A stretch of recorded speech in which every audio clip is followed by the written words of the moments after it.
ايه رأيكم بقى في الفراخ الجميلة قوي دي؟ مشوية على الفحم بأسهل طريقة. عملت معاها شوية بابا غنوج على الفحم. يلا نصب الحاجة ساقعة. شوية طحينة، بجد تحفة. جبت الفراخ وغسلتها بدقيق وليمون، ومعايا التوابل دي هنزلها لكم على الشاشة، ومعايا بصل وفلفل وطماطم هننزل بيهم في الخلاط مع نص كوباية مية. عايزين بس نطحنهم طحنة خفيفة، وننزل بالفراخ بتاعتنا الجميلة في الحلة، وننزل عليها بالتتبيلة اللي احنا عملناها وشوية البهارات بتاعتنا وبشرة سريعة من جوز الطيب. هنروح على النار بالطاسة فيها شوية زيت ونحط فيها مرقة الدجاج، بس كده، صويا صوص وشوية خل. ندخلها في التلاجة لمدة يوم. تاني يوم بقى صحينا، يلا نشوي بقى في البلكونة بتاعتنا الجميلة على الفحم. معانا شوية بابا غنوج قمر،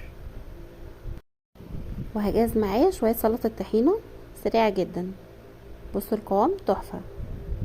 وهعمل معايا صوص المشويات. معايا معلقة زبدة ومعلقة هوت صوص ومعلقة توم باودر، وهنزل بيهم على النار، وهضيف عليها معلقة فلفل مطحون، بس كده. بصوا ده القوام معايا بالظبط.